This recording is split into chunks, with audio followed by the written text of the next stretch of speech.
Bonjour à tous, je m'appelle Laurent, je suis coach. Mon objectif, donner à votre enfant les clés qui vont lui permettre de réussir son CEB.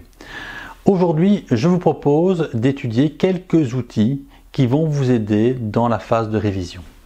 Premier outil, il s'agit bien évidemment des dossiers de révision proposés par l'enseignant.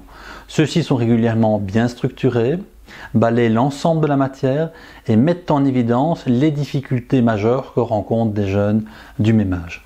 Petit conseil, ne réalisez pas ces dossiers d'une seule traite. Donnez à votre enfant la possibilité de le réaliser en 2, 3 ou 4 fois durant des périodes de 25 à 30 minutes maximum.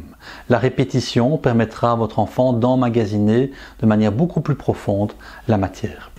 Deuxième outil intéressant, il s'agit de fiches de synthèse ou d'exercices de synthèse en ligne. Je vous invite à consulter www.enseignant.be CEB ou encore maclasseprimaire.be. Vous trouverez une série d'exercices très intéressants à réaliser online. Troisième outil intéressant, il s'agit évidemment des CEB des années antérieures. Alors, je vous invite évidemment à adopter deux stratégies. Première stratégie, vous téléchargez les CEB des années antérieures, vous mettez votre enfant en autonomie sur ces CEB de manière à ce qu'il les réalise durant un temps imparti, et puis ensuite vous corrigez. Deuxième stratégie, vous préférez mettre votre enfant sur CEB malin et lui donner la possibilité de réaliser les CEB online. Ma préférence va vers la première stratégie, même si elle est plus lourde et demande plus d'exigences fonctionnelles, tout simplement parce qu'elle permet à l'enfant d'être projeté dans un univers semblable à celui de l'épreuve. Il va pouvoir visualiser spatialement la manière dont l'épreuve se déroule.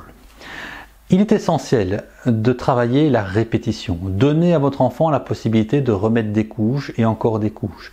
Je vous invite donc à constituer un petit carnet de notes avec les difficultés, les lacunes, les exercices compliqués rencontrés par votre enfant. Et tous les jours, consacrer 10 minutes, voire 15 minutes à rafraîchir l'esprit, à remettre une couche supplémentaire sur cette connaissance. C'est en forgeant qu'on devient forgeron, dit-on régulièrement.